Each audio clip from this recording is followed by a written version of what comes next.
Honorable Mrs. Vice President of the Board, dear Rector, distinguished guests, dear friends, we are excited to welcome you to the 6th Innovation and Entrepreneurship Forum, and we thank you for joining us in this event, online and in person. We have guests from even outside Cyprus at this point. This is the 6th annual forum organized by the Center of Entrepreneurship of the University of Cyprus. This year's forum has the theme Higher Education, the Third Mission. We're bringing together academics, researchers, professionals, and entrepreneurs, especially in the second part of today's event, to discuss the role of education and entrepreneurship, the need for the development of entrepreneurial capacity for improving the employability of our graduates, for enabling and supporting the commercialization of research. In other words, all that comprises the university's third mission.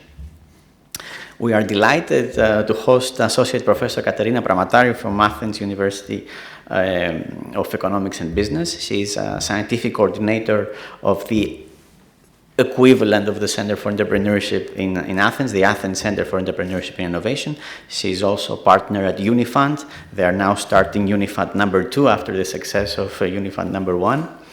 And Unifund, for those who are not aware, is a VC fund focusing on the potential of universities. Professor Pramatari is our keynote speaker for the PwC Distinguished Lecture, and her presentation is titled The Need for the Development of Entrepreneurial Competencies and the Role of Universities in Research Commercialization, and it addresses directly the theme of our forum. Now, the lecture will be followed by the long-established panel discussion moderated by Mr. Evgenios Evgeniou. He's the CEO of PwC.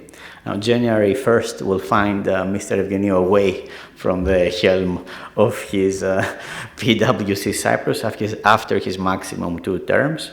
He has led his company through unprecedented national and global economic upheaval, handing over to his successor an organization as strong as ever. The panel participants include Ms. Androula Vassiliou, she is our Vice President, the Vice President of University Council, Professor Giorgos Chrysanthou, President of the University of Cyprus Entrepreneurial Council, and Research Director in the Science Research Center. We also have with us Associate Professor Alexandros Charalambidis from the Cyprus University of Technology, who is, among other things, the founder of Chrysalis Leap. Our panelists will discuss higher education as a driving force for technology and entrepreneurship, opportunities and challenges for Cyprus. I want to thank them for agreeing to participate and contribute to our joint cause. We also have the Cyprus Entrepreneurship Competition Awards to present later today. So we organized the event for the second time, the Center for Entrepreneurship of the University, but it is the 13th time that the competition is held. It was an initiative by the University of Cyprus started by Professor Skevos Evripidou, Mr. Giorgos Zacharia, and others whose torch we carry today. Our competition this year received 19 applications, and our panel of judges evaluated the application on the merits in developing successful and viable businesses, and we selected 7 teams to participate in an acceleration program. These teams demonstrated highly promising ideas with strong technological innovation component and commitment and drive. That's most important of all. So last Monday, the teams pitched their final business plans in front of our panel of judges, and in the last session of today's forum, the teams will present short pitches for you, and the judges will announce this year's winners. I would like to congratulate all participating teams for their effort and to extend my sincere thanks and appreciation for their trust and commitment, and wish them every success in the competition. We hope that this has been a positive, a transformative experience for them. Today's event has been a collaborative effort of many individuals that dedicated their precious time and resources. On behalf of the organizing committee, I would like to deeply thank our judges, all experienced entrepreneurs and innovators, the volunteer mentors of the competition dedicated their time, energy, and knowledge to their assigned teams, and the acceleration program trainers, including our in-house business consultant, for their dedication and commitment. And I would also like to thank our sponsors, the Ministry of Energy, Trade and Industry, Navigator Consulting Group, the Idea Innovation Center, the CYBAN, Cyprus Business Angels, and many thanks to our supporters, Kayak, Science, the Cyprus Institute, Cyprus Seeds, and Kathimerini, our communication sponsor. And last but not least, many thanks to PwC Cyprus, our main sponsor for the forum and strategic partner for the Center for Entrepreneurship.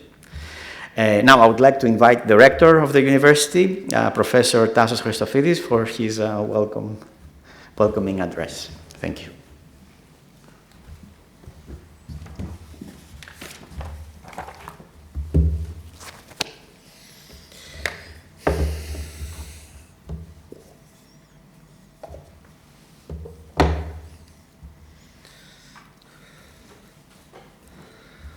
Dear Mrs. Vassiliou, EU Commissioner and Vice Chairperson of the Council of the University, Mr. Eugeniu, Member of the Council of the University, dear colleagues, dear students, dear guests, it is a pleasure to welcome you to the 6th Innovation and Entrepreneurship Forum, Higher Education, the third mission, organized by the Center of Entrepreneurship of the University of Cyprus with the ongoing invaluable support of PwC Cyprus.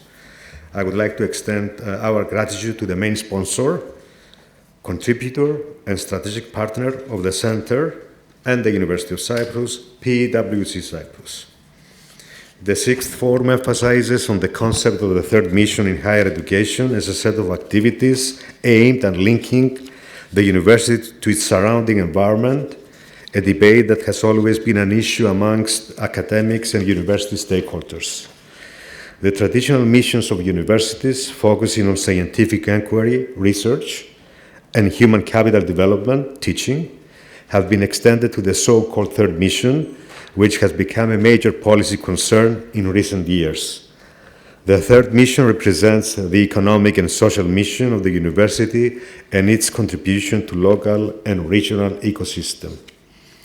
Within its various departments and entities, UCY carries out activities and projects within educational and empirical structures that strengthen the dialogue and interaction among university, industry, economy, and society.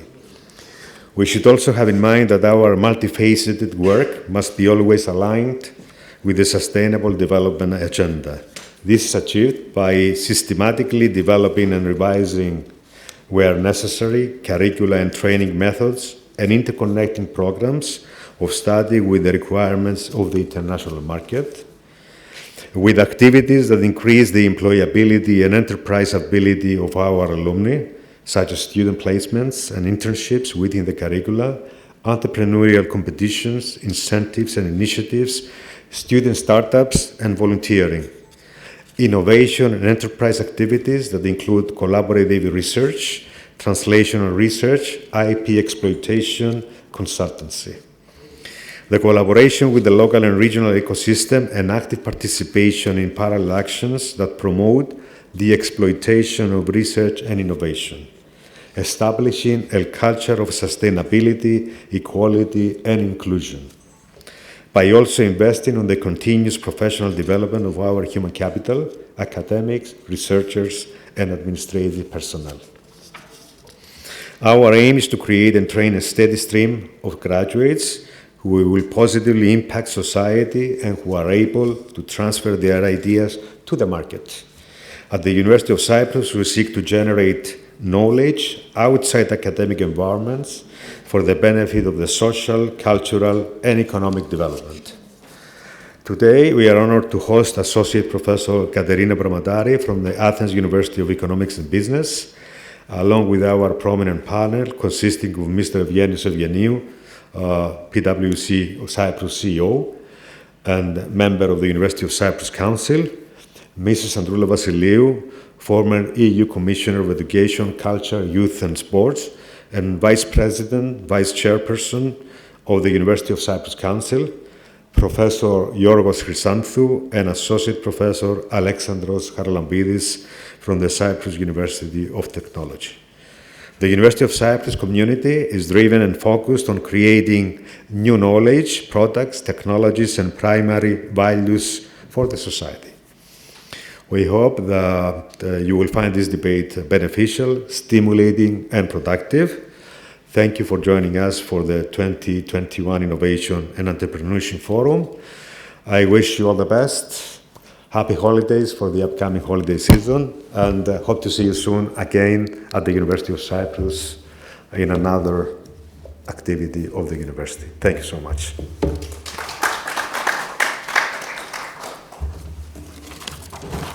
We should invite the panel to take their seats, right?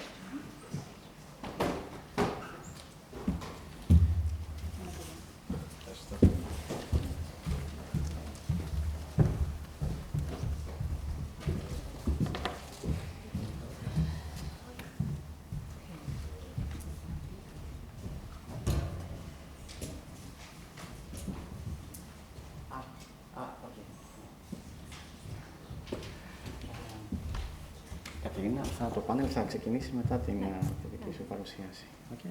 Okay. So, now is the time for our keynote speaker to present her the topic, and after which we will discuss in the panel. Thank you. Hi, good morning. Thank you all. I feel really honored to be with you today and for the invitation. I think I've never been a keynote speaker as such per se. I've given various presentations all my life, but I feel really honored. I have some slides to support what I want to say, but I really want to talk about my favorite topic, about research commercialization. Myself have been a researcher for many, many years, have supervised more than 15 PhDs, have run various research projects. And over the last 4 years, I have been also on the other side of funding, running a fund as a managing partner in the innovation window, as we say, focusing really on financing startups and spin-offs coming out of universities. And for many years, also linking these two areas. I want to emphasize through this experience why and how entrepreneurial competencies play a key role in the success of all this activity. Just to give you an idea, we have been running at Athens University of Economics and Business a respective center, the Athens Center for Entrepreneurship and Innovation, for 6 years now. Most of these pictures are before the COVID era, but we are still meeting in that place lately. And this center now has a team of 13 people, and it's a self-sustained center, a self-sustained activity. Meaning that the team is gaining their salaries by supporting activities in 3 domains. The first domain has to do with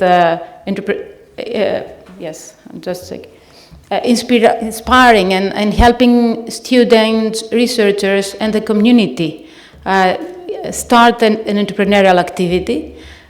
The key activity, though, of the center is supporting startups and spin-offs in an acceleration process, really helping them in the very early stages to mature and grow.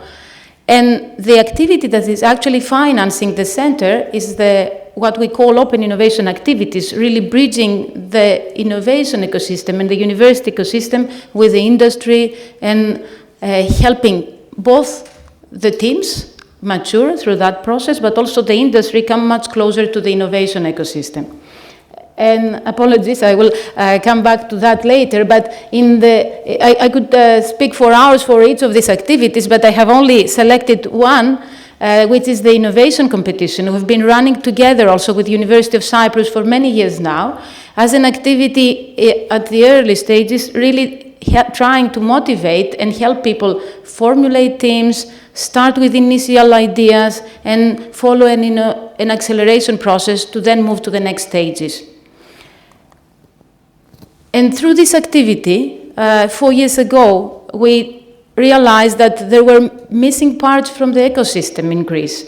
And there was no fund in Greece that would finance all the teams coming out of this process. Especially there was no any VC fund looking at research teams coming out of the university, but also through this activity to support the teams really in the beginning. And that's how we started Unifund, and it's nice because this slide is the first slide we prepared back in 2018 and has remained exactly the same now that we are moving on to Unifund 2, as Panos said. Because it's really, I think we have a similar situation in Greece and also in Cyprus. We have excellent research taking place in the universities.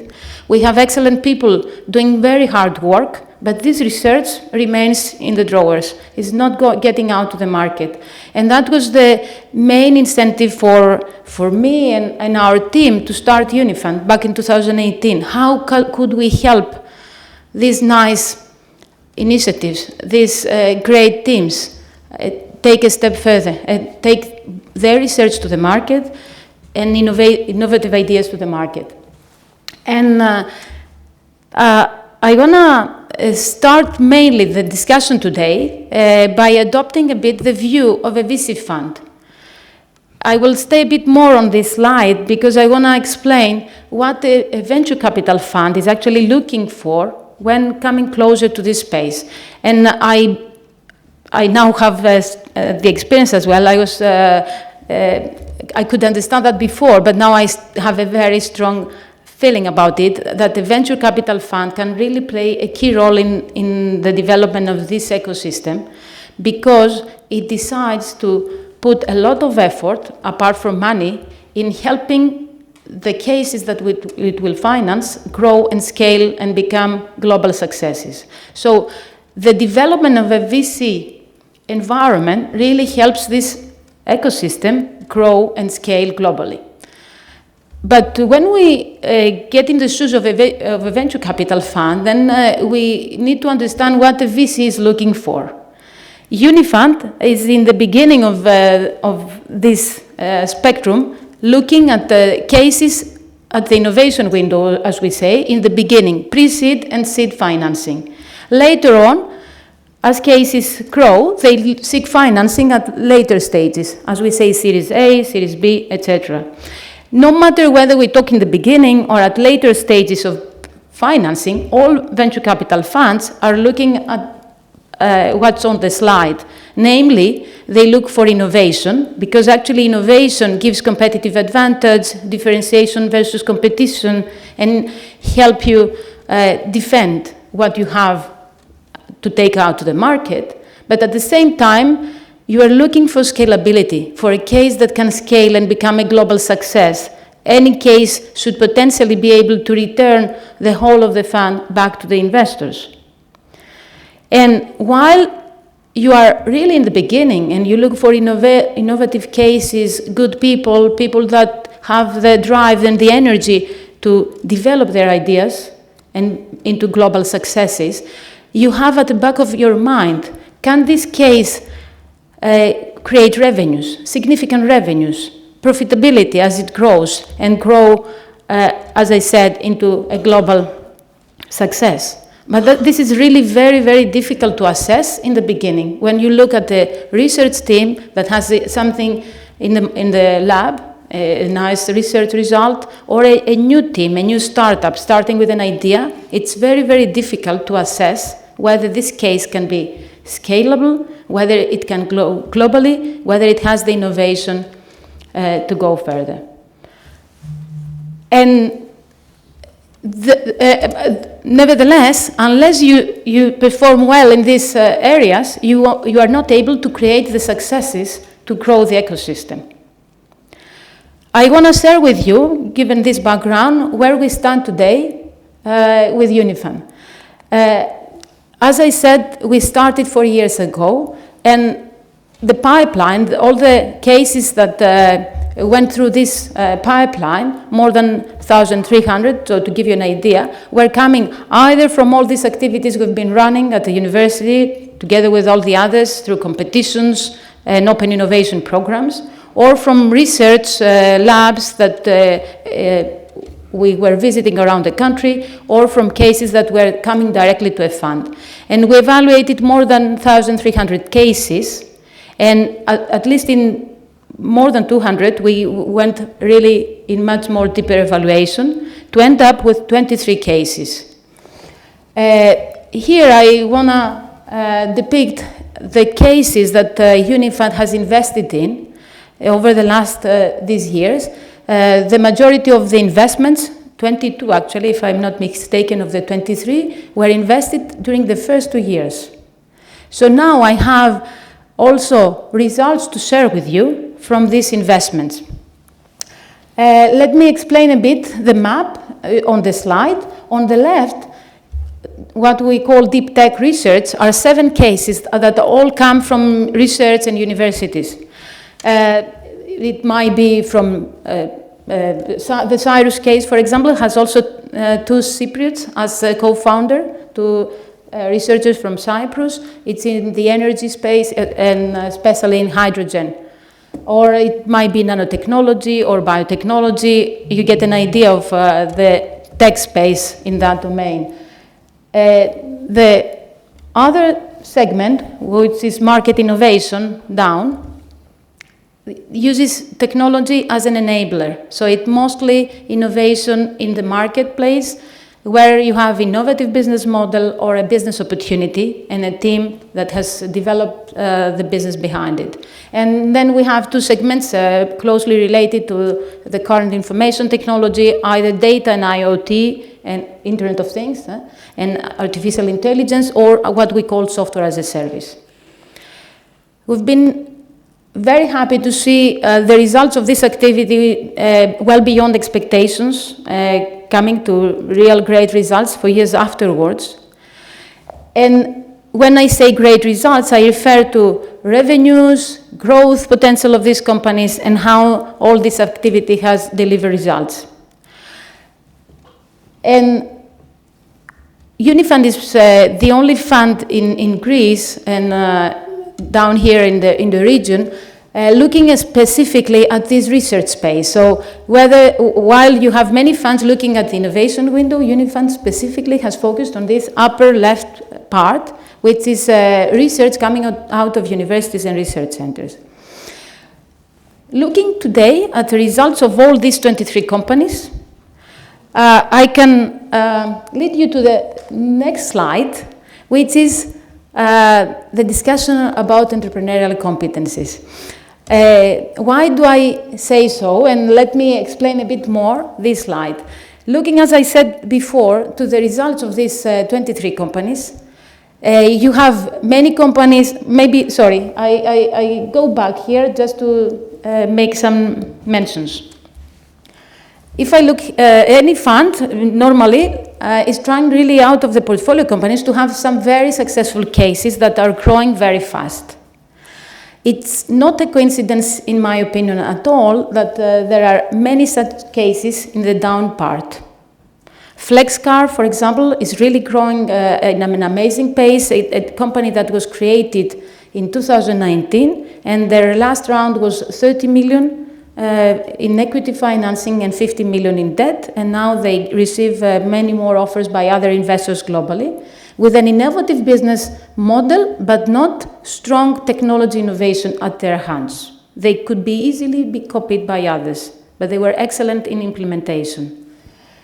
College Link or Cliom News, they were both teams, student teams coming out of the university. They had nothing at their hands 4 years ago, not now, I need to say 6 years ago.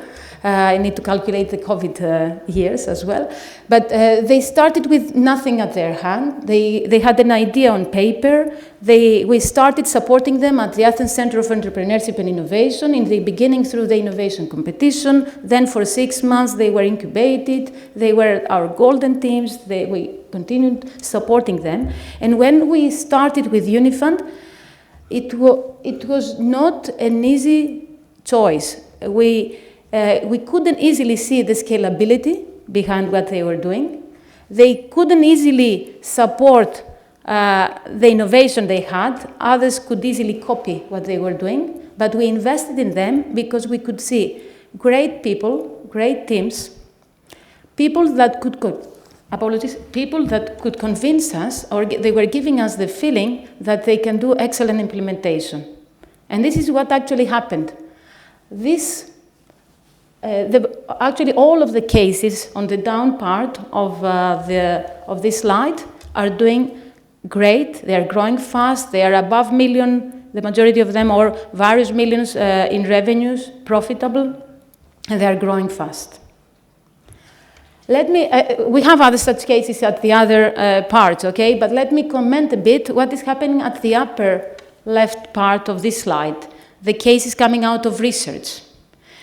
When we started 4 years ago investing in these cases, we could easily identify great innovations. All these teams have in their hands what we say IP, intellectual property, and research results that are really unique and excellent globally.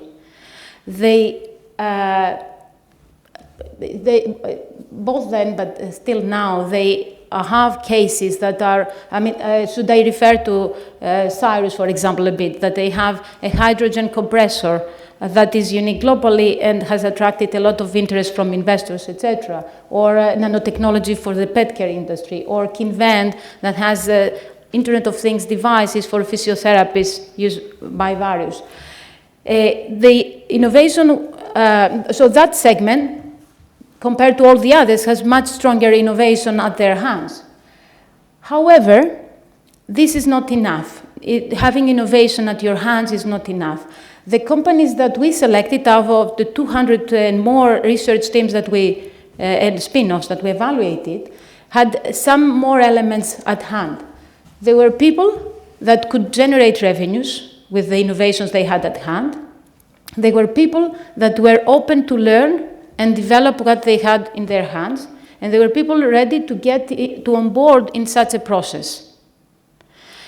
Those of these teams that were closer to the market, they could realize the importance of not just having an innovation and focusing on your product, but taking this innovation to the market.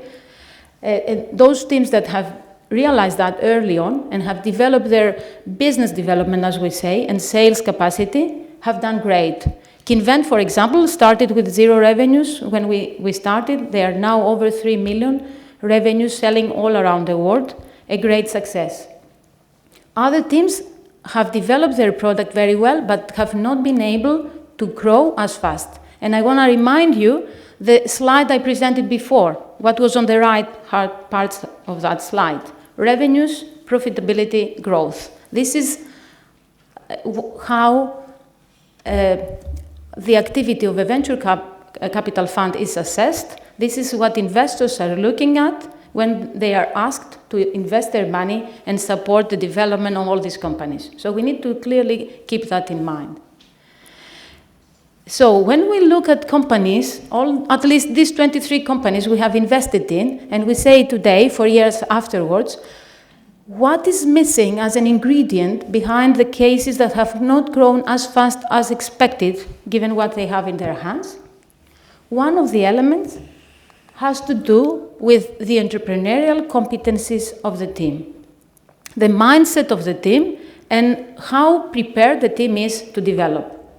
And I want to stay on that slide a bit more to make it also a bridge to the role of universities. This slide is an effort that has started at the European level. The resource for that is, you see at the website of the European Commission, is called Entrecomp. But the reason I bring this slide on is because I want to refer to these 3 areas, 3 domains that define entrepreneurial competencies. The blue area, as you can see, it says ideas and opportunities. It refers to these competencies that people need to have that make them able to identify ideas to solutions, be creative, understand the value these ideas bring to the users, to the customers, to the companies, so be able to define an innovative concept. So I think we all understand that we need to start from that, and we need to be able to have these capabilities, whether we are an entrepreneur or whether we are an employee in an organization or a citizen of the society. Try to identify innovative concepts that address problems. But this is not enough. It's not enough to just have nice ideas and nice pitching presentations of ideas. It's very important to be able to mobilize resources, to understand how much is needed, where to find the resources, whether this is human resources or capital resources, financial resources, and how to use your resources efficiently and have what we say financial literacy. Understand not just how to pay the costs, but how to generate revenues to support this development. Again, as I say, this is very important for entrepreneurship, but is important for any activity you want to do, even inside an organization. And while it is very important to be able to define innovative concepts and mobilize the resources, and the most important of all is to be able to take action. Not just stay with an idea on paper and with the idea of a plan to implement an idea. You need to start doing it. You need to make it happen. You need to take the initiative, to take the risk, to cope with ambiguity, to be able to be very agile, to be able to change when things change. For example, two of the teams, and I specifically want to focus on them because they started from zero in a university environment. College Link, for example, as I said, it's a team. They were doing something not very sexy in the beginning. They were doing just a platform linking university graduates really early on, or university students, for internship with companies. So bridging this gap at the very early stages. A platform, as I said, that university students, they were still university students where they developed that. And when COVID started, they had revenues from organizing events, educating students, and doing this link to companies. And when the COVID started, no company was recruiting anyone, because all of a sudden there was a crisis in the world. So for 2-3 months, they realized they would have no revenues and they wouldn't be able to finance their business. They pivoted, they changed, they adjusted their business model to the needs of the new era in just 2 months' time. And they were the first profitable company in the fund, and they managed to generate amazing revenues with the pandemic, with the growth of the pandemic. So, what I'm saying is that having entrepreneurial competencies, it's also very important not to just be able to generate ideas and understand how to develop a plan behind the implementation of the ideas, but really actually making it happen. And while these competencies, as I said, is important for the entrepreneurial activity, for the startup ecosystem, for taking research to the market, etc., these competencies, in my opinion, is something that every university student needs to develop quite early on.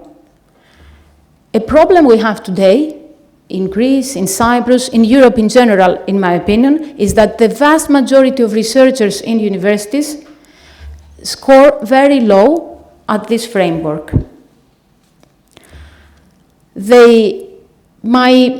And usually they are very good at developing innovative concepts, but not very good in identifying the business problem that their innovation can address, identifying the value that this can have for the companies, for citizens, or for others. And they haven't learned how to finance business activity, not taking into account grants. So it's totally different to finance an activity through the value it gives to others than financing it through grants. And I have a quite strong opinion on how one can develop entrepreneurial competencies. Myself, as I said, I've been a researcher. Actually, I'm the last one to talk about entrepreneurship because I started from computer science. My first degree was computer science. As a professor, I've been teaching about developing systems and software and e-business and e-commerce. And I had my first startup when I was doing my PhD. Actually, when I was giving birth to my second daughter, I was signing the papers for the startup creation in parallel to my PhD. And I did back then all the mistakes that everyone is doing in the beginning. So there is a pattern, and everyone goes through that pattern. You don't select the best team in the beginning. You don't select the business model in the beginning. Your product is not the right one in the beginning. There are only two things that can help you in this, let's say, overcome these mistakes, because everyone is doing them. One is, how early in your life do you do these mistakes? Are you a university student or even a high school student? Are you a successful professor at the age of 60? It makes a huge difference. I've seen both results both happening. I was lucky, I can say, in my life, because for me that happened when I was 28 years old. At 28, I was super successful. I was feeling super successful. And at the age of 30, I was feeling the biggest failure of my life. But that was quite early, so I had 20 years afterwards to overcome the failure. As I said, everyone is passing through that. And you can only learn, especially through and develop these competencies in actual terms. When you are in a class and you are sitting and attending a presentation, this is not happening. We all know that entrepreneurial competencies are developed through action. That's why we have changed our classes now in universities. We put people in teams, we engage them in competitions, we help them move this path, this acceleration process. Start with an idea on paper, do business validation, work with real life cases, and talk to real people, to real customers, to understand whether their idea makes sense. Through that, develop their team, and once they have something that makes sense, then you can start thinking of how I can scale that. So I was saying that there are two elements that can help people develop these competencies, but also protect people from the mistakes everyone will do in the beginning. One is to start as early as possible this process, but even if you start it older in your life, understand that it's a process you have to go through. And the second element is, how much money do you have at hand when you go through that process? Imagine you are a university professor, 50 years old. It's the first time you go through this process, and you get 1 million funding to go through that process. There are very high chances that you will learn and you will develop these competencies, but at the same time, it's highly probable that you will have spent 1 million money, or not all of it, but a big amount of it, without delivering the results you could.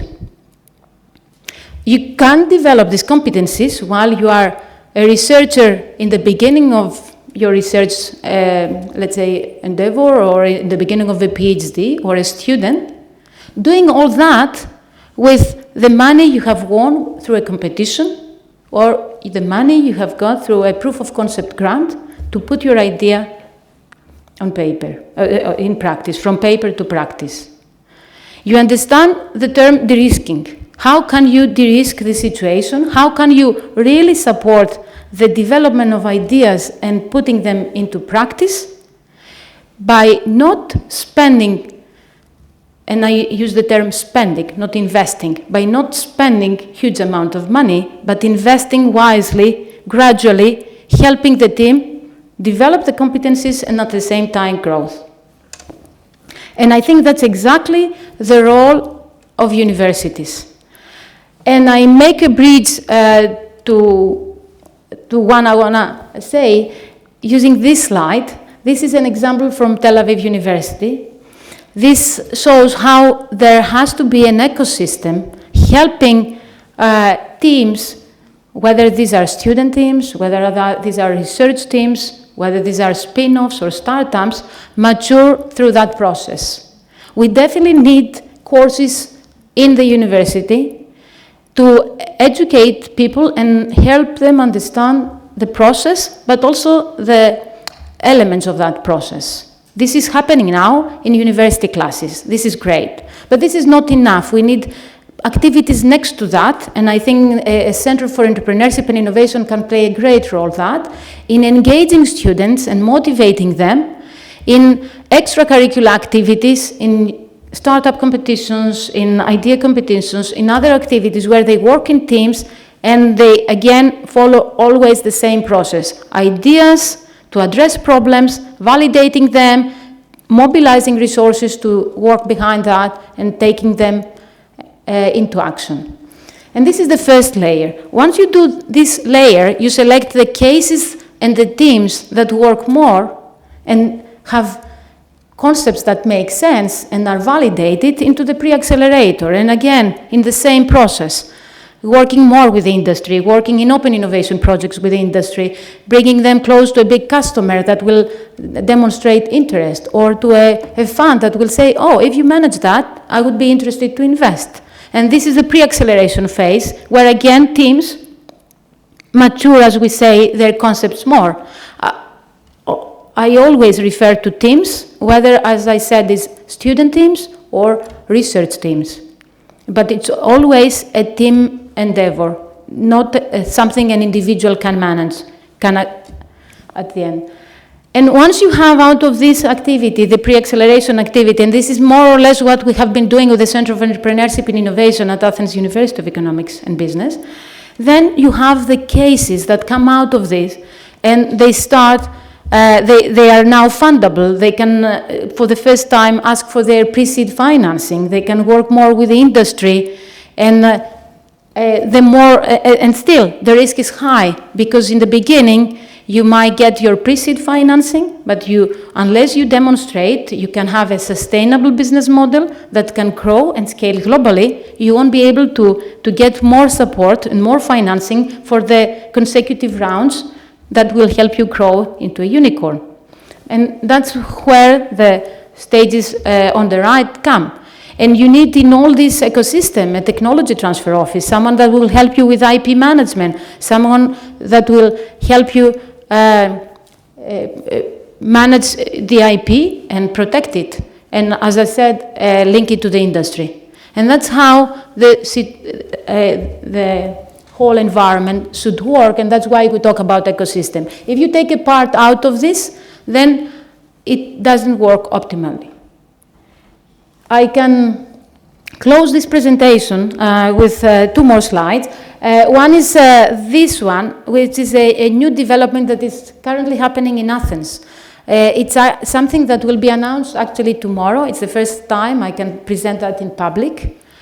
There is a great momentum currently in Greece behind all these developments, because what has happened is we had the initial teams, startups, and also spin-offs. They got the first funding. We have more than 110 cases that have been financed by the innovation window of Equifund over these last 4 years. And we see that we can now take the ecosystem at the next level. What you see on that slide is a collaboration that is starting now. Actually, on Monday, it was official, between Athens University of Economics, the National Technical University of Athens, the Democritus Research Center, and the Athena Research Center. They're creating all together a joint technology transfer hub to support all this activity. And as I said, if each of these universities and research institutes have internally their center to support teams internally, but the best of these teams can now get higher level support at the central point, with linking it much better with the industry and getting much more support for technology transfer. And the best of these teams, as they come out, if they are not ready to get funding, which is the case in most of the times, they go through a process where they work with the industry players and they get proof of concept financing to mature their cases before they are eligible for getting financing by venture capital funds. And that's why I'm going to close with this, so we all have a clear distinction in mind about VC financing and proof of concept financing. Proof of concept is a new trend in Europe overall. I don't know if you know EIT is trying also to support that at the European level. Proof of concept, we have decided to use this term to refer to financing usually at the range of 30 to 50,000 euros. That is a grant, it's not equity financing. So it's offered to a team to implement an innovative idea, a concept, and prove that this concept makes sense. It delivers what it should in a specific business case. It's how you validate your concept and what a VC fund is looking for before financing a team is looking for actual business validation, for proof that this concept makes sense, that the customer is prepared to pay for that. Okay, so proof of concept financing is usually used before VC financing, and it's either covered by grants or by business angels. And then VC financing is usually at a higher level. It's the first VC financing help you start with this process. And I will close with this slide that I started with, saying that it's really very crucial how we can link the university space and research space and innovative research results with the financing that can really help these cases grow and scale globally. You see here again on that slide that the VCs are now investing at different stages. So you have the innovation window in the beginning, investing pre-seed or seed, giving you the first money.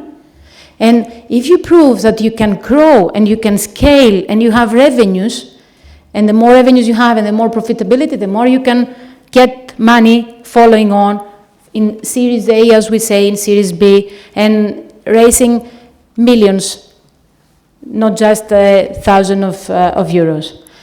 But in order to be able to move on the right of this side, it's really very important to be able to close this gap, the valley of death, as we often say. How can you actually take the results from the research lab to the first VC that will support them? And the magic is happening in that space where a university can play a great role. A university entrepreneurship center, like the one you have here, or an incubator, a technology transfer office. I have intentionally left both technology transfer there and acceleration incubator, because unless these two go hand in hand and work together, the results are not there. And you see, the university has a crucial role because it has the researchers and the talent and the students as an input to this process. Nowadays, universities have realized that they should play a crucial role in closing this gap between the research lab and the market. That's why universities globally have developed not just entrepreneurship centers, but hosted in that technology transfer activities, usually first-level support, collaborate with regional technology transfer hubs. Very often the technology transfer hubs now are focusing in specific verticals and are offering services to more than one universities and research institutes. And these are linked to the industry, to the business world, to help this bridge. Through this ecosystem, we have much wiser use of money. We have de-risking because you manage to mature the cases early on. And we have much more efficient use of capital so that the money goes into the right business model, into delivering value right from the start and gaining the trust of the investors. Myself, as I said, I've been an associate professor at Athens University of Economics and Business, but you realize I had this startup experience early on in my life, and that was what really gave me the drive to really start and convince students follow this path, because I believe that very strongly that through this entrepreneurial path, people develop their personalities. They learn how and develop many more competencies, like the ones presented. I think our times are very critical and ask for each one of us to have this type of competencies to cope with the climate change, with the health crisis, all the other issues we have to face and even universities have to become entrepreneurial themselves. The management of universities have to develop these competencies themselves to cope with the change. Through this activity, we are able to deliver much more results in shorter times and with much more efficient use of capital. I think there is only one way to go, and it's this one. The sooner we realize and we start embracing the development of these competencies in education, the better for all. Thank you for inviting me again. I will be happy to support all this activity, and I believe that Cyprus and Greece are actually in the same ecosystem. I see this is happening and maturing the various pieces, and I'll be happy to support this activity also in Cyprus.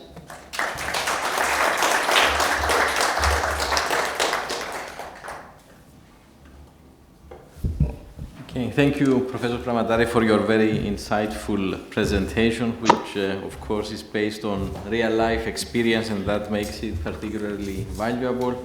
I also welcome Alexandros Michailidis on the panel.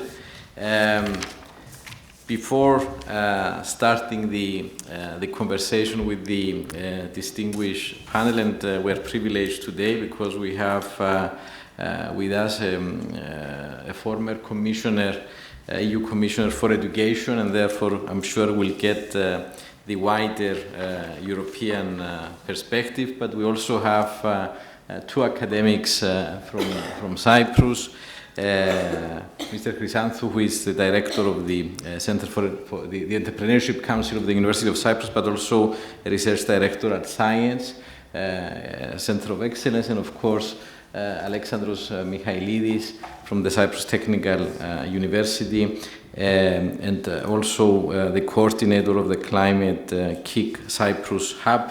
I know Chrysalis Leap as the sort of title for that, and of course Professor Pramataris. But before we commence the discussion, allow me a few reflections. Back in 2013, after the peak of the financial and banking crisis in Cyprus, as PwC, we reflected on the state of the economy, but also on the imbalances that potentially were part of the problem that led us into that crisis. And we decided that as part of our overall activities in the market, we should try to establish certain collaborations in order to foster entrepreneurship, try to help in our little way in creating a more diversified and more innovative economy. And we started building alliances with various organizations that we believe were going to help us and help develop the ecosystem. Junior Achievement, which runs entrepreneurship competition in schools. And now it started with secondary schools, but now there are competition in elementary schools, activities in secondary schools, but also universities. And actually a Cyprus team won the European competition last year. Chrysalis Leap and the Climate KIC, the first green incubator in Cyprus, subsequently what was known as RISE, or the Science Center of Excellence, and of course the Center for Entrepreneurship of the University of Cyprus.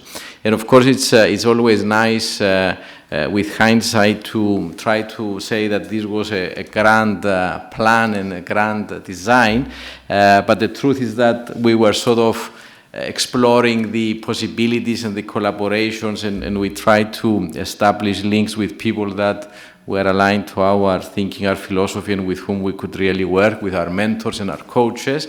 But looking back now, we have essentially created our own sort of ecosystem around PwC in the space of upskilling and building entrepreneurship skills at a young age through junior achievement, innovation and entrepreneurship in the green transition with Chrysalis Leap, the digital transition with science, and of course bringing and bridging this, trying to bridge this gap between academia and the business world through the Center for Excellence, the Center for Entrepreneurship at the University of Cyprus. And of course recently, when I say recently, the last 2 years, because of COVID, they seem to have condensed in my mind as a few months, but it's over the last 2 years. We have launched our own accelerator program.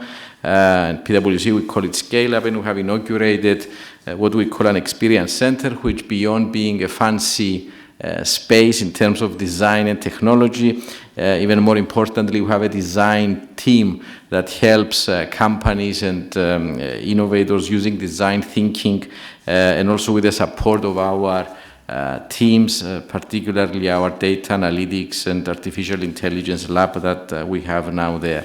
So I'm sharing this because I'm really proud of all these collaborations, particularly the collaboration with, of course, the University of Cyprus. Now, moving on to the subject of the panel and giving a business perspective, what business people and CEOs say today is, first of all, that they lack, they cannot find the people with the necessary skills for their companies, and that is that is coming up high on every sort of survey among CEOs, not only in Cyprus, in Europe, even globally.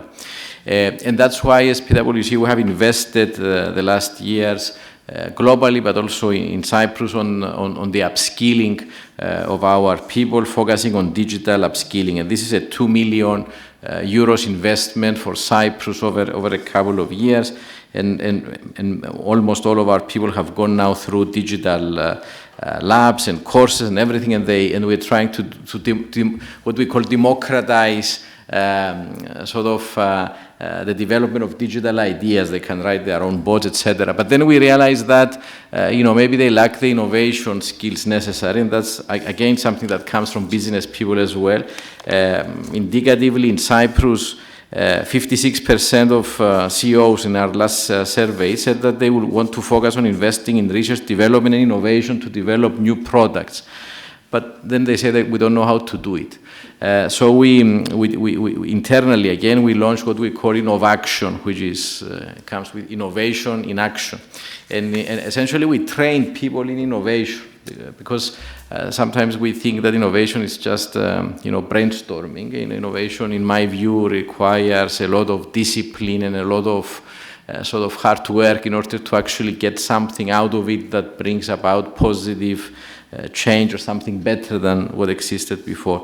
So bringing together this innovation and this digital upskilling, we're trying to address these two issues. And of course, my last point before I open the discussion is that talking to business people, and I'm talking particularly in Cyprus, but this comes out of surveys in Europe as well, beyond the lack of skills that is there, and that's hence the investment by companies themselves to upskill their own people, and the use of our own professional development programs. And to some extent, and I will be a bit maybe provocative here, it puts a bit into question also the role of universities these days, in terms, if you can recruit school leavers and sort of train them yourself. The universities have to address from a market perspective what is the need of a university degree. And I'm closing this aside. But what business people are saying is that we have great universities, we have great academics, but, and I'm reflecting on something that you said, Mrs. Pramatari, are they addressing real problems? I mean, obviously, basic research has significant importance and it should be funded. And we know that, for example, the way that companies were able to deliver vaccines for COVID-19 in a short period of time was based on many years of basic scientific research. And of course that funding has to come primarily from governments, maybe, I don't know. But then there is the need for companies to find solutions to real business problems today. And the question is, how do you link academic research with the business world, and how you commercialize that research in the way that you very eloquently explain in your presentation. So these are my initial reflections on the topic, and I would like to open the discussion. I'll give the floor to the panelists, and then I will open it to discussion, so hold your fire in the audience. And I will start with Mrs. Androula Vasiliou.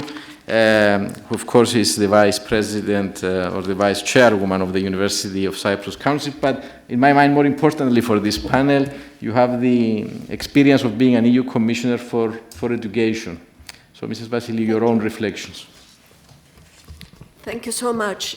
First of all, I would like to congratulate the university for the choice of the topic of this year's forum, because it's indeed very important, and I think it's about time that universities take up their responsibilities towards their students. Well, we know that human capital is under intense pressure worldwide as powerful forces, globalization, demographic and regional shifts, digitization, etc., gain momentum. Ongoing technological change and market transformations require flexible thinking, entrepreneurial mindset, continuous learning and mobility, and create new challenges for education systems. In particular, higher education institutes have a responsibility in giving their students the knowledge, but especially the skills that they need to cope in the new competitive environment of the 21st century. Young graduates have to compete with their peers from different parts of the world in order to find good employment, become successful professionals, and also have a good life. So it is not enough for our students to have good theoretical knowledge in the subject that they choose, but they need to improve and enrich their skills. They need to create a critical mind to be able to take important decisions on their own, to learn to work as a team, and most importantly, higher education institutes have to help them acquire entrepreneurial competences. Entrepreneurial competences refer to the ability to identify opportunities and develop the necessary resources and capital, in addition, of course, to technical, financial, and legal knowledge that they will need. Entrepreneurial education is concerned with fostering creative skills that can be applied in an environment supporting innovation. Innovation relates to an entrepreneurial mindset, thus developing new products and services, entering new markets. In a nutshell, entrepreneurial education is important for the young people's success.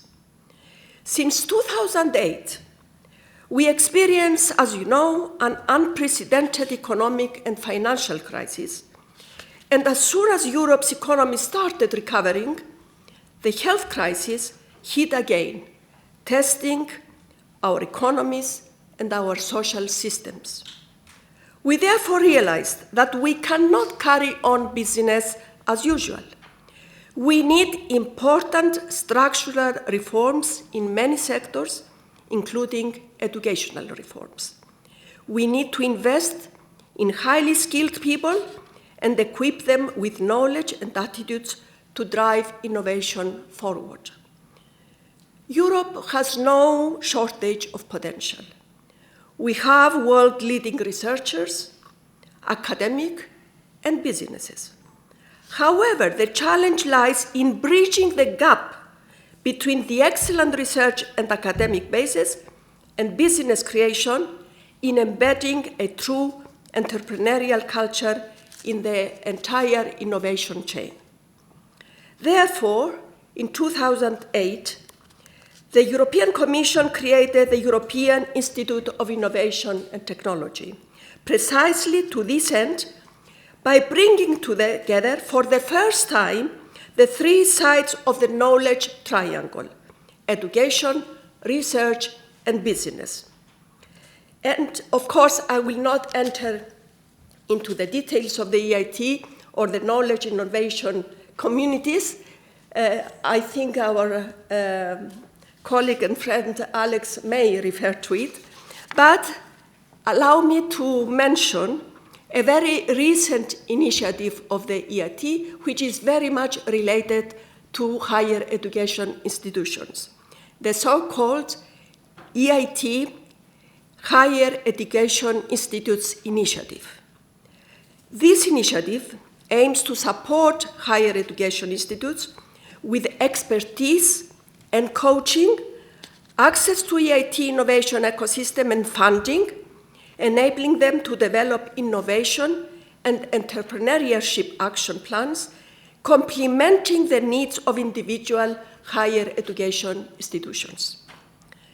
The overarching aims of this initiative are to empower higher education institutes across Europe to become innovative and entrepreneurial in general, but also in their approach to education, research, and engagement with business, civil society, public institutions, and regional authorities in the most inclusive and gender-balanced way.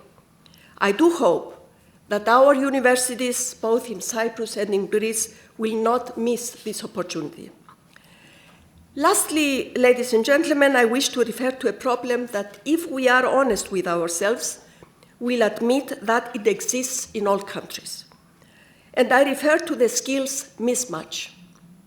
It is estimated that there are at present 1.3 billion people who have competences that either exceed or are insufficient for the activities they perform. The result is, of course, missed opportunities. The transition to a knowledge economy demands a workforce with highly developed digital skills, as well as complex problem-solving ability, adaptability, entrepreneurial mindset, and communication skills. Meanwhile, the number and nature of professions is growing rapidly, many having appeared only in the last 2 decades, bringing deeper specialization and new independent capital in most cases, in new independent areas of knowledge. Yet, the system for building human capital in most cases uses a 20th century approach to education and training, thus producing many graduates that lack the skills the world of work needs, and therefore experience the skills mismatch. This must change. We must provide our students with the skills and knowledge that will enable them to adapt to the changing requirements.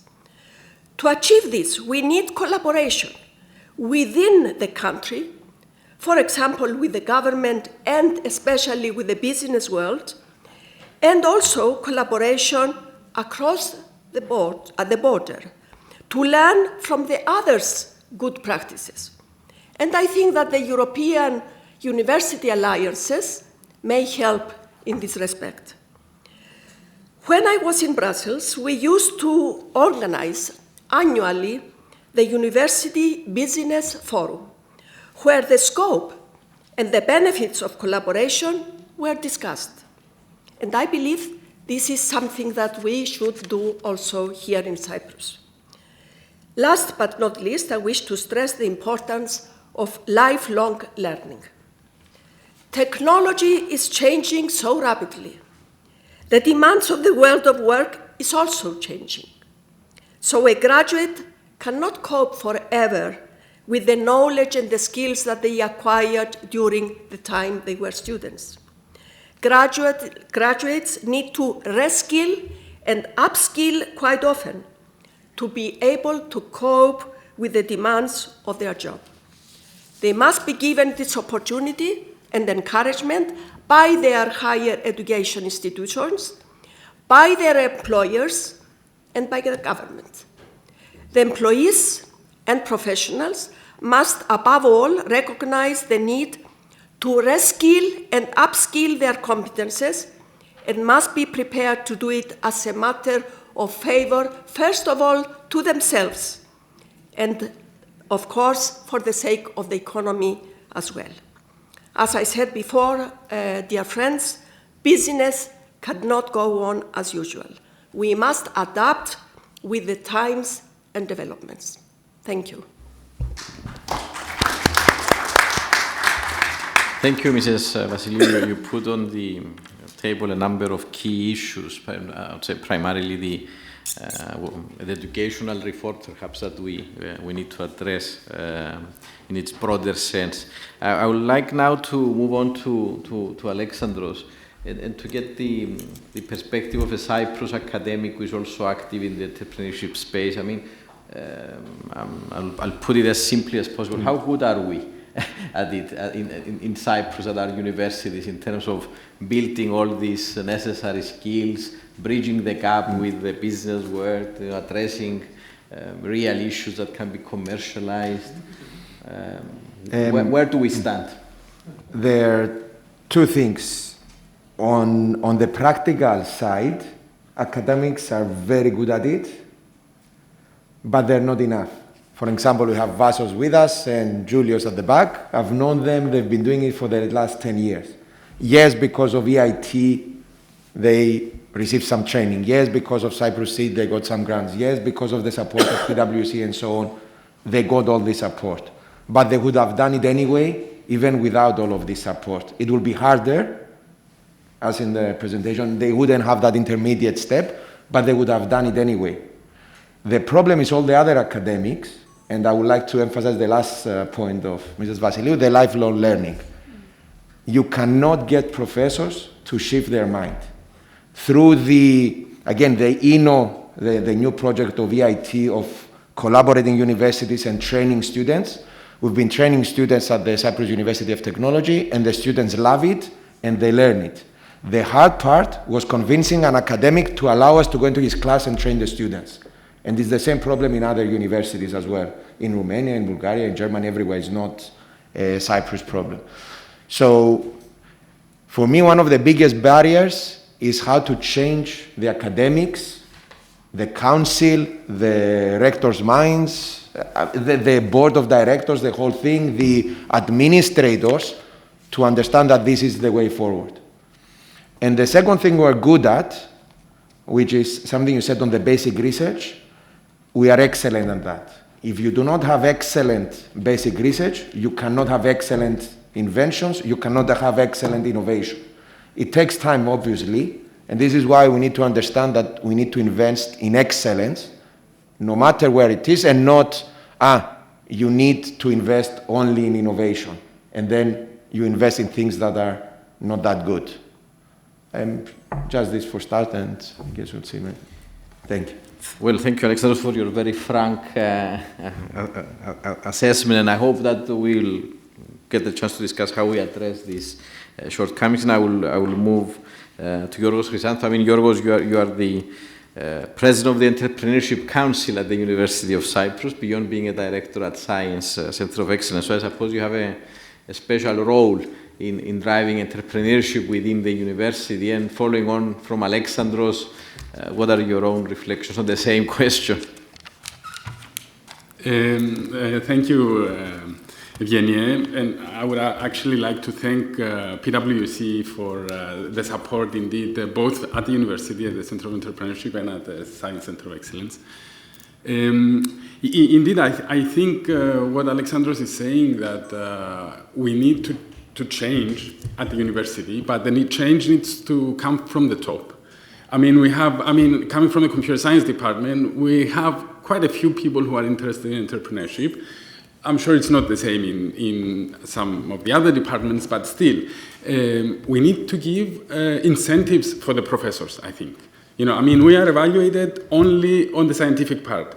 And even when they're hired, no one cares if someone had a startup or someone was interested in entrepreneurship or whatever. So the professors really have no incentives other than personal interest for the people who are personally interested to do that. So that's one thing I can see. I can see a lot of things that the university could do to help in this entrepreneurial direction. For example, there's a clear lack of trained people in sciences and in ICT in particular. We have very good universities, both the public universities, but actually the private universities are improving as well. But I think we could have done more. I mean, we don't have enough good international students at the public universities. We could attract them, especially in the areas that we want to drive entrepreneurship and technology. So, and again, this needs to come with incentives from above. We need to encourage a different way of learning. You know, and we need to encourage more multidisciplinarity in our courses, and because I mean, most real problems are not just computer science. They involve computer science being applied to something else. So we need to encourage more problem-based learning. There is a lot of things that a university can change in order to be able to train their students, encourage the professors, and of course there's a lot of work for the Center of Entrepreneurship to do. I think the presentation of Katerina was very inspiring. I was happy to see a full picture of what the university can do in collaboration with the research centers as well that have a lot of expertise to offer. Thank you, Yoros. I'll turn to you now. I mean, Professor Pramataris, I mean, it seems to me that Greece is ahead of Cyprus. Maybe I'm wrong, but it seems to me that you are ahead of us in terms of bridging this gap between academia and the business world. And I think your presentation, I don't think we could have made a similar case for Cyprus in terms of companies and startups, etc. And in addressing this issue, I mean, what is different in Greece, if you can address, and what has happened there that has encouraged academics to become more active in this space?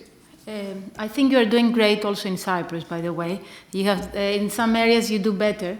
But I will tell you a true story. The slide I presented from Tel Aviv University, the one I was presented before, I first saw it on, yes, thank you, on the 20th of September 2016. We had an event at Athens University of Economics and Business. We had a team, 4 people from Tel Aviv University. They had come over and they were presenting this slide. And then, back then I was at the Athens Center for Entrepreneurship and Innovation. We were doing various activities and we had very limited financing. Back then the team was younger. And when I saw it, I was like, wow, this is where we need to be in 20 years. But a few months afterwards, I was in Milan in a meeting of university incubators from all other countries.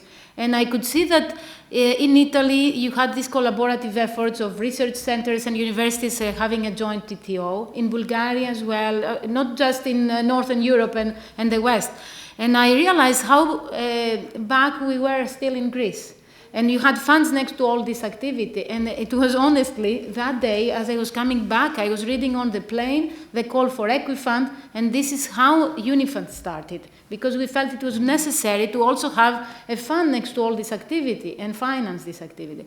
It's only 5 years, 6 almost, but after that date, and I can see that the missing pieces of the puzzle are now in place in Greece. Much faster than I would believe back then. Of course, Equifund and the activity of the funds has helped create this momentum. We have managed to also have new framework, legal framework, to give incentives, as Professor Chrysanthos said, for researchers and professors. This was only voted last month in Greece, but new activity to support universities in all that. I was attending in Brussels, the Business University Forum, and I was part of the Innovate Initiative Experts Group, and I helped a lot to have the Innovate study in Greece taking place that was announced again 2-3 weeks ago. And I think being able to move many different pieces of the puzzle is what makes the difference, and thinking that we need an ecosystem. And redefining again the role of universities, and all from the beginning in a new cycle. Yes, things have moved on in Greece. We still have a long way to go. But in Cyprus, I think if you just fine-tune some pieces in the puzzle, things happen. 2 things I want to stress. First of all, we have to try and change the general environment, the mindset of the people. Because I remember a discussion that was held not long ago here in Cyprus when the startups started in universities and institutions. People were saying, they are going to waste their time in businesses whilst their job is to teach. They didn't realize that teaching and hands-on experience is so important. So this is the basic, I think. Second, I think the curriculum of the universities have to change. We have to realize that entrepreneurship is not something you teach in class only. You need lawyers to come and explain to them the legal background. You need bankers to come and explain how you are expected to go and ask for funding and how you go about it, how you keep your books. All these are the practical experiences that they need. I mean, it's not enough to talk to them theoretically. Thank you, Ms. Vasiliou. I agree with you. And actually, when I started personally to have involvement with certain startups or entrepreneurs in Cyprus, initially my own reflection was, but how can, I thought that I couldn't help these people. I mean, they know what they're doing, they have brilliant ideas, they are excellent sort of in technology or whatever, science, how can...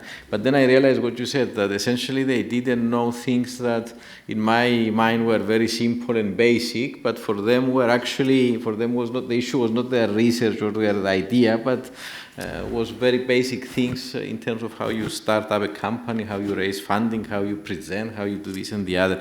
But my other reflection is that I graduated from university 31 years ago, and I remember even at that time we were running projects as an undergraduate that were put to us from businesses. So even in undergraduate courses, there were sort of projects that were addressing issues that were put on the table by companies that had obviously a funding or relationship with the university. So I hope that in Cyprus this is still a taboo area and is considered even somehow not proper. So I think it goes back to the incentives and it goes back to the legislation that we have in Greece. Now, conscious of time, I want to open it up to any questions. Yes. Yes. Good morning. Congratulations to all for this excellent and very insightful event. Question for Mrs. Pramadari, but also for all other panelists. Branding is 1,000 things, but at what stage in the life cycle, from idea to market, in the whole life cycle, at what stage should the startup start thinking seriously about branding the startup?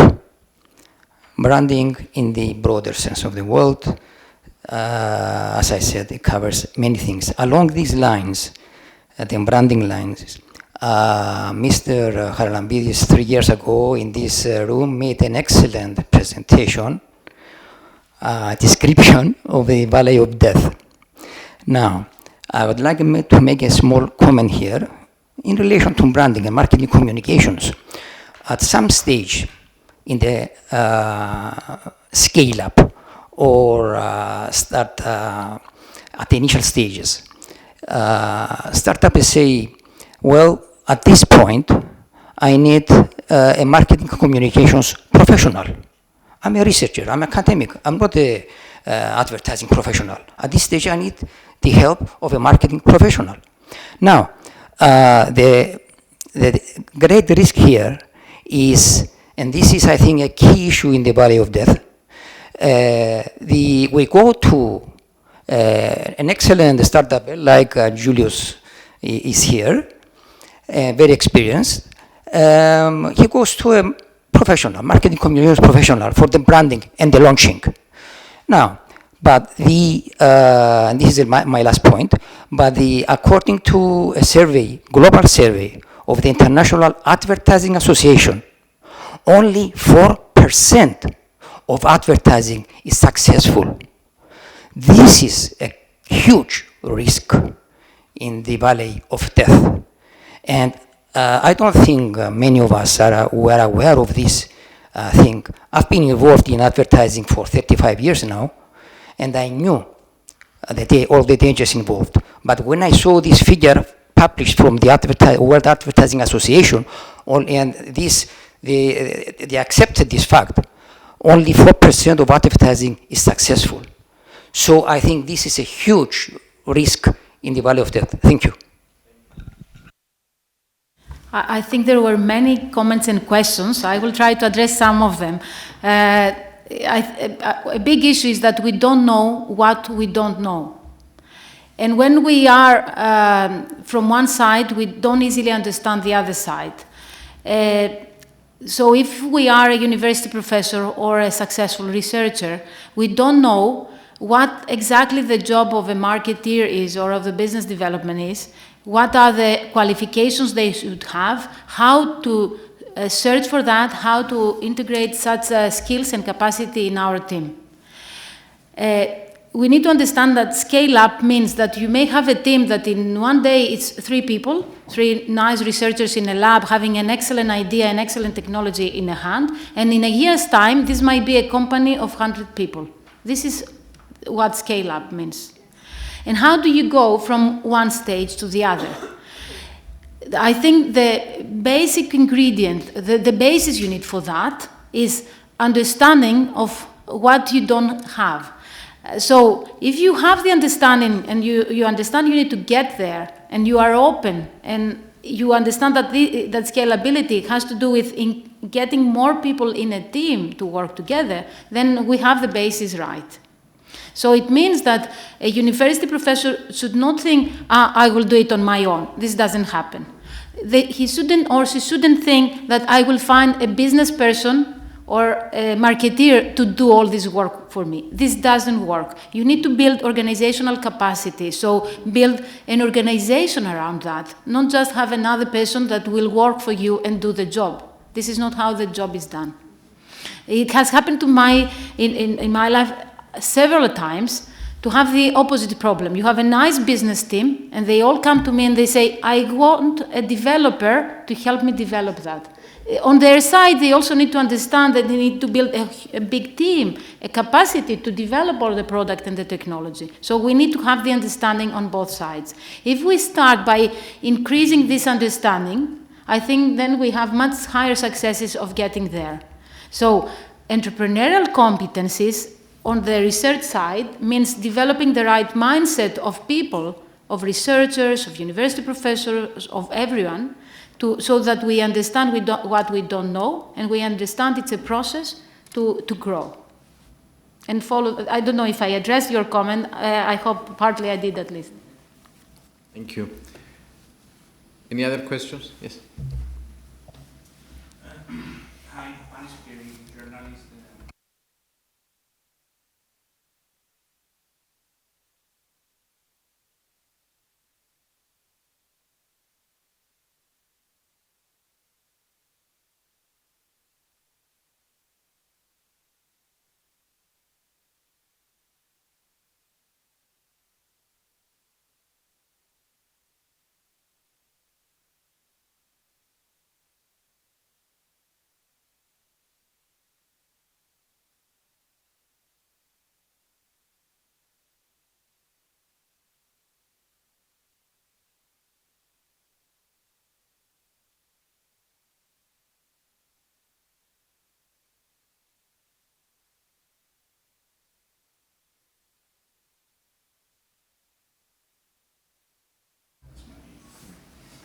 Thank you for both questions. I was personally involved a lot also in this effort for the new law in Greece.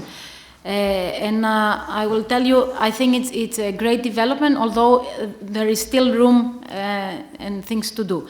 The most important element of this law is actually that it collected together and made it easy for a researcher or for a university professor to understand what it is to start a spin-off. With my role as, in Unifund, I've been around many different universities and research centers, and I tell you, there was a different situation in every different research institute. And many questions coming up. Can I create a spin-off? Why create a spin-off? Am I allowed? Is it legal to participate in a company?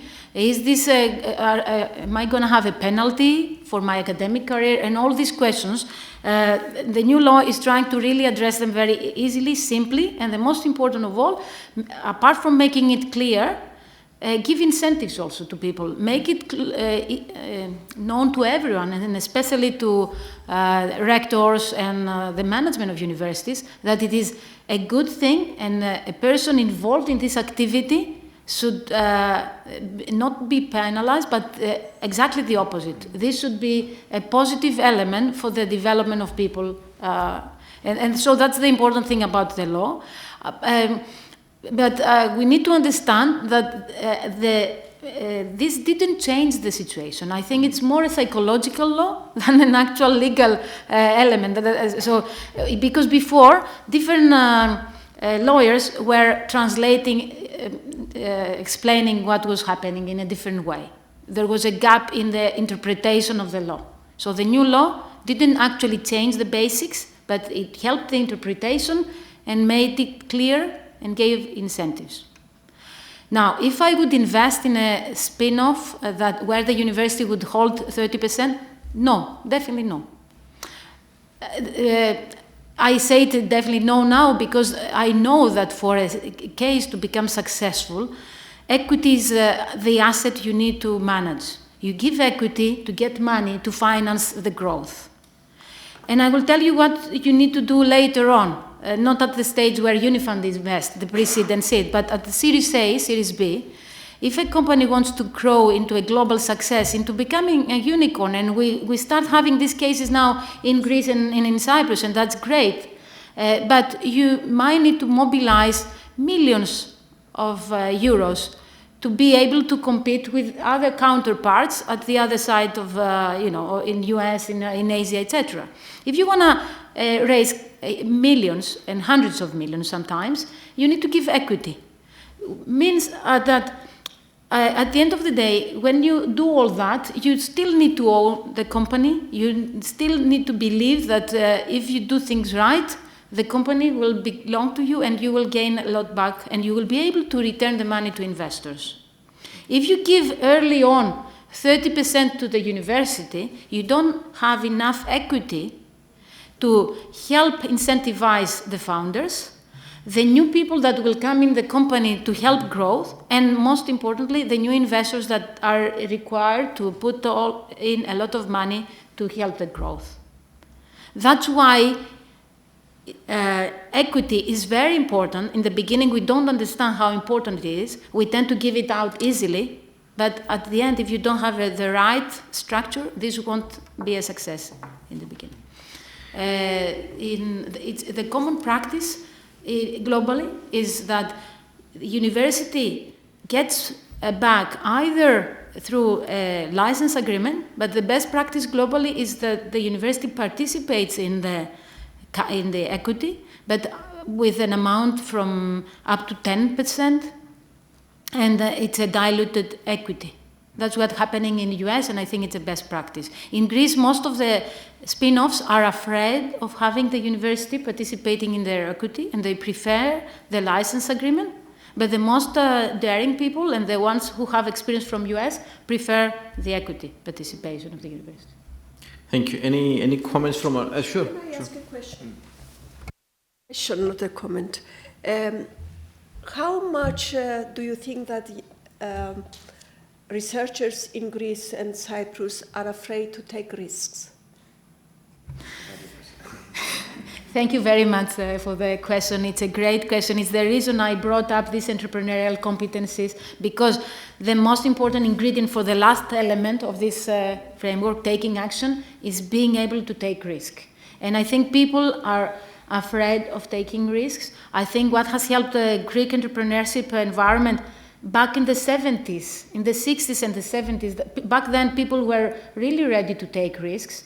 But then, over the last 2 decades, I think the Greek family made it very, very hard for their kids to allow them to take risks, overprotective.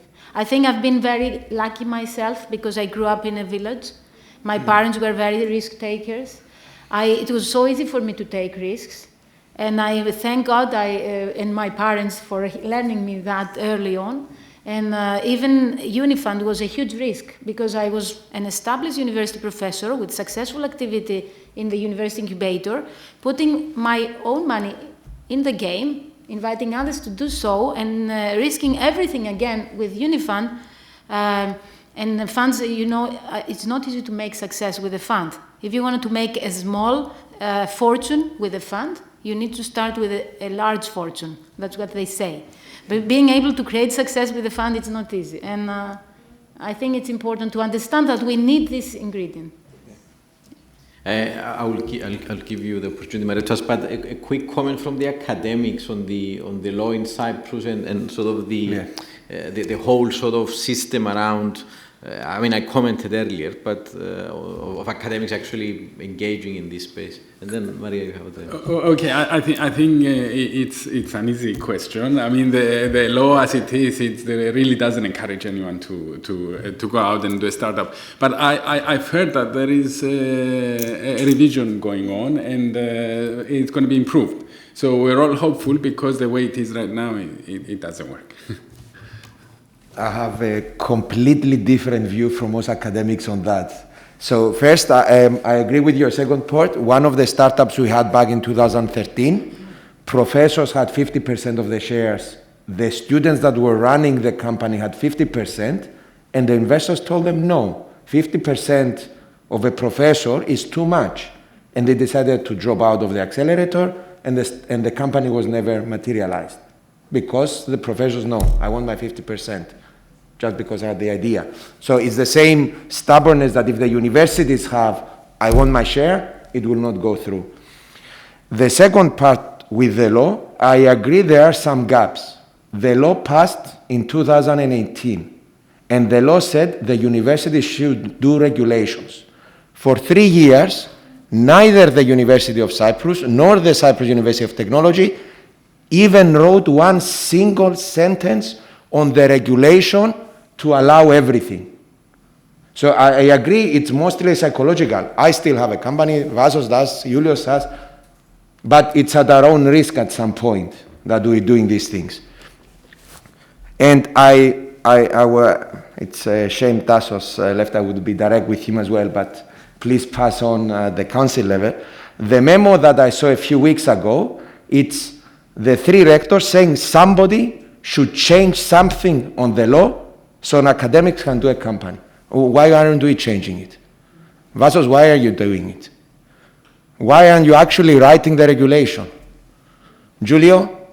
I know your answer is that we're too busy with our research and our company and our students, and if you can ask an academic, the administrator like Ioanna, why aren't you doing it? I have other things, it's not important for me. So it's the mentality that's at fault, not the law. Yes, there are gaps, obviously, we know them. Thanks. May I make a small comment on risk? Because I said I was fortunate, I had learned that from my parents, but I strongly believe now that this is a competence that is developed and people learn to take risks. Because from my experience, because I had a total failure back when I was 30, it was very difficult for me to start taking risks again. And I started little and gradually to take calculated risks. And because in computer science, entrepreneurship was not my domain, so I shouldn't be dealing with that. I was doing research, and I've been collaborating with Mr. Markopoulos back as a researcher several years back, and I had many PhD students to supervise, many research projects to run, 2 daughters to raise, so it was there was no time for me to deal with all the other stuff. But I thought it was very important. I was starting doing it little by little, and then 2% of my time, 5% of my time, now 200% of my time. And that's how it happens also, I think, with startups. You start little, and once you see it makes sense, you devote more and more of your time. But I think it's in the family. it applies to all the southern countries. The way we bring up our children is we don't like them to fail. They should not allow failure. And I think this has to change, because you learn from failure, and it's not a shame. So I think it's deeper than what you say. I was going to make the same comment, Mr. Vasiliou. I think it's a society as well, where Cyprus is a small country, a small society. There is a stigma around any kind of failure. No one dares to fail in anything.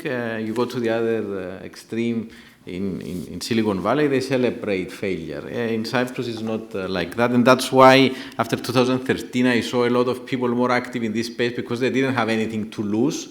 Now that they have things to lose, because they have academic careers, they have whatever, they say, why should I risk it? So I think it's a big cultural shift. But Maria had a question. So.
Thank you, Maria. Before I said in Cyprus you're doing things better, and I think Cyprus is ahead of what we're doing in Greece.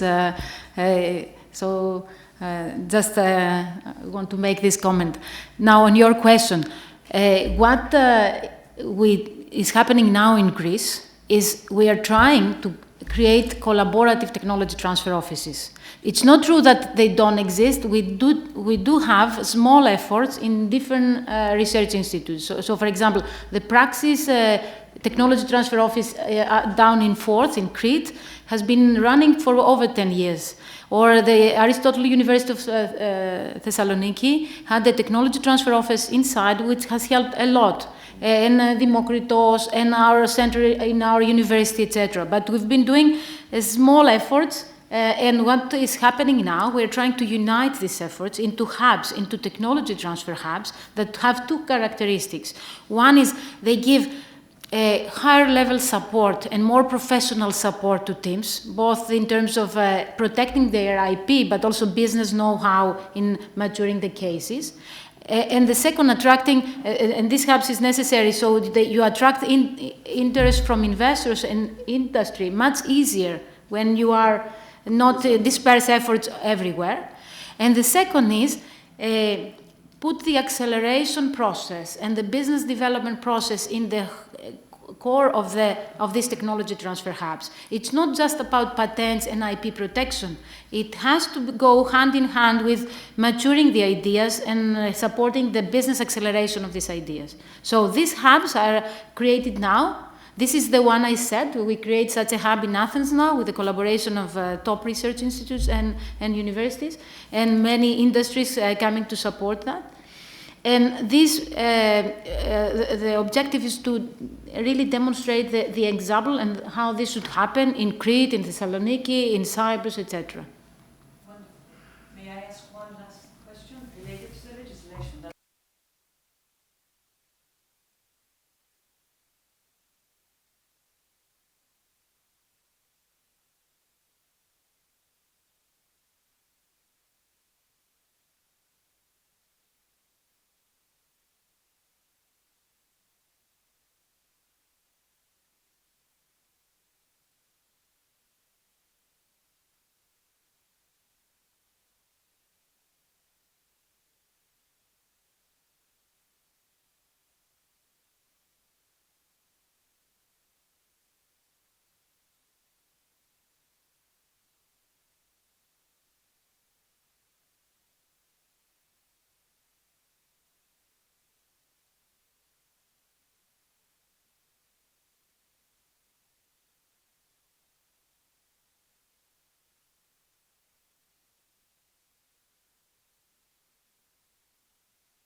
Yeah. First of all, we're missing a venture capital.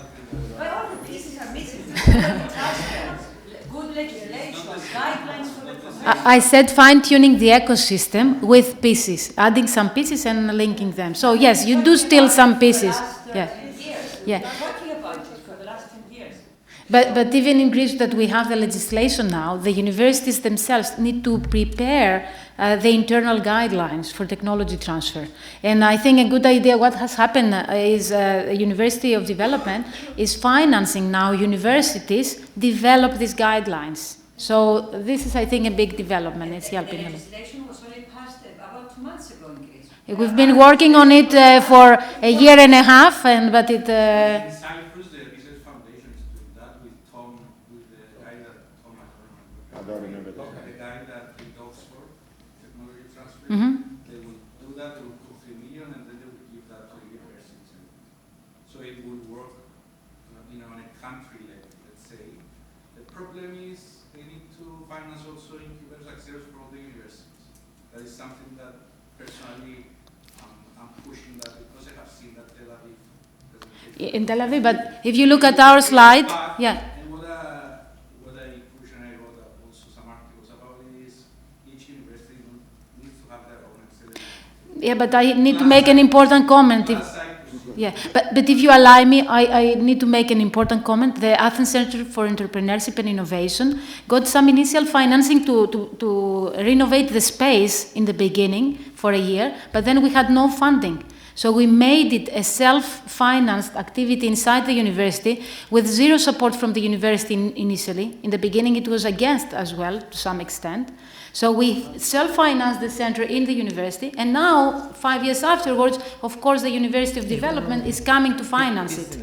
But it's only after 5 years afterwards. So we need to understand that we need to take the initiative, change things in the right direction, and then we get all the support required, but it comes later on. Even the funds come later on. In the beginning, we need to act on our own and take the initiative. Sorry, Pablo, you wanted to... Again, I will leave it up to you to choose. But I'm conscious of time. You seem to have been trying to stop. We can answer at least one question from the people that have joined us online. Okay. There are many. Okay. But it's So. let's also acknowledge that Of course. there are excellent questions there. One that I chose it discusses another missing part.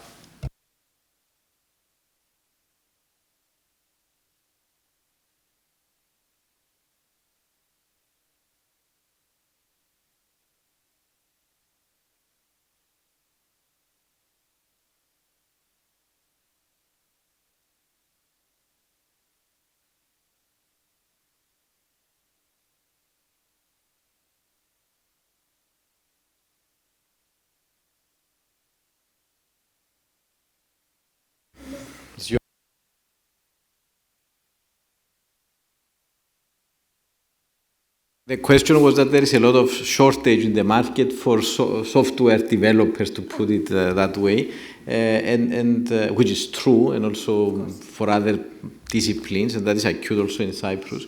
And what is the number one thing we need to do to address it? That was the question. Well, I think professional guidance is very important at the age when the young people make their decisions. In the secondary school, lyceum, when you have to present to them the prospects, the facts, the prospects, and to see whether they have the talent for that. But we remain too late to do it. When they enter the university, it's probably too late for them. So we have to attract them from younger age. But we need professional guidance. I mean, the service that is provided at present from the Ministry of Education is not up to the standard, because they don't know the facts. For example, we have the organization called CETEFOP, and Katerina must know it. It's in Thessaloniki. It's an agency from Europe, and it follows all the labor market in all the countries, the prospects for the future, and they present to us annually what are the skills, what are the professions which will be in demand, and what are the skills needed for each profession. This we have to present to the young people. They should know, because they learn from their friends. Oh, my friend did that, oh, I have to do that as well. Well, maybe not.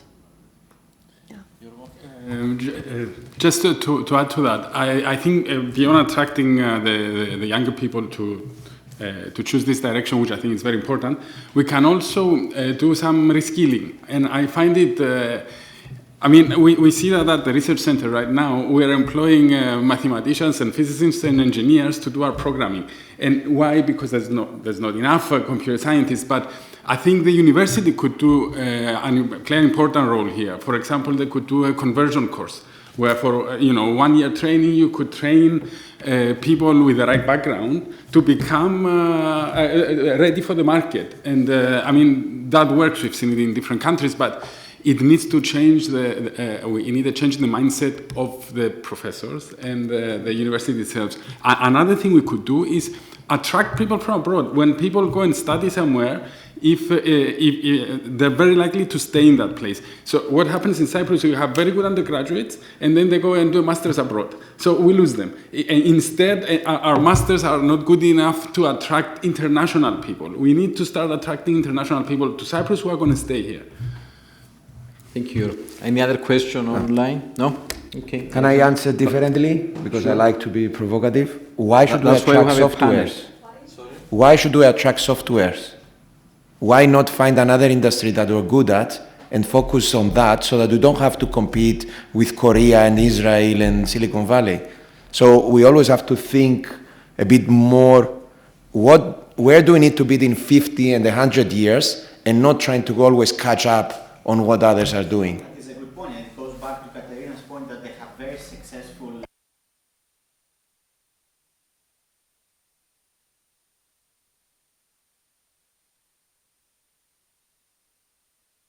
But I mean, these skills are necessary. I agree, Alexander, with the broader issue that we do not need to follow, but we need to create our own sort of space. But on the other hand, these skills are necessary for anyone. I mean, and it goes back to the comment by Yorgos, and that's why we run SPWC, our upskilling program, in the same way that you are, I don't know, you learn how to use Excel or whatever, I don't know, 20 years ago. Now you have to be able to use data analytics tools. You have to be able to, create your own basic bots. I mean, these are tools that are necessary for whatever you are doing. I mean, you don't need to be launching a technology company. You know, you may be working anywhere, but you need. I totally agree. And with the hat of the head of the chemical engineering department, in year one, we put these soft skills so people can learn to start program, Excel, and all of that.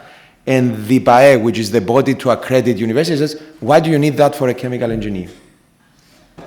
In the same way that the chemical engineers need to be able to present, they need to be able to communicate, they need to be able to run meetings, they need to do... So it's not, in my mind, from a business, I'm giving the business perspective now, these are things that are in a way more important than, I don't know, the basic knowledge, unless... you are going to be a very sort of someone who is very focused on a particular field, that knowledge is lost after a few years. What you keep are the skills that you have acquired, and importantly, what was mentioned by Mr. Vasiliou as well, the ability to continuously develop and learn and to enter this continuous education mindset, not the mindset that I went to school, I went to university, I framed the degree, I put it on the wall, and that's the end of it. Maybe that was relevant, I don't know, many years ago. It's no longer relevant. Can I add one more point to that? I understand Alexandros' argument, but I think it doesn't mean that if we look for software engineers, we want to do everything and compete with India or whatever. I think our policy should be to create clusters in areas where we can excel and be ahead of the competition. But in order to, and I can think of several things, and the research centers that we are creating have the ability to create clusters around them in specific areas that really require software engineers and software development. Okay. One last question, and I think we've run out of time. Okay, 2 questions. Okay, yes. Thank you. Good morning. A question to Professor Pramatari. How long does it usually take to go from proof of concept to the pre-seed? Depends on the project. Or how long should it take? Yes, great. You now made the right question, because that's what an ecosystem does. An ecosystem, if it's properly organized, can really shorten the time. I've seen cases that it has taken 2 years to go from proof of concept to pre-seed, and I've seen cases that it has taken a few months. So even my experience, that's the big change, I think, in the Greek ecosystem nowadays. The good cases that I can refer to now has taken them 5, 6, even 7 years sometimes to reach the Series A level and the growth stage level. With the situation now, we hope to bring this down to 3 years. The last question.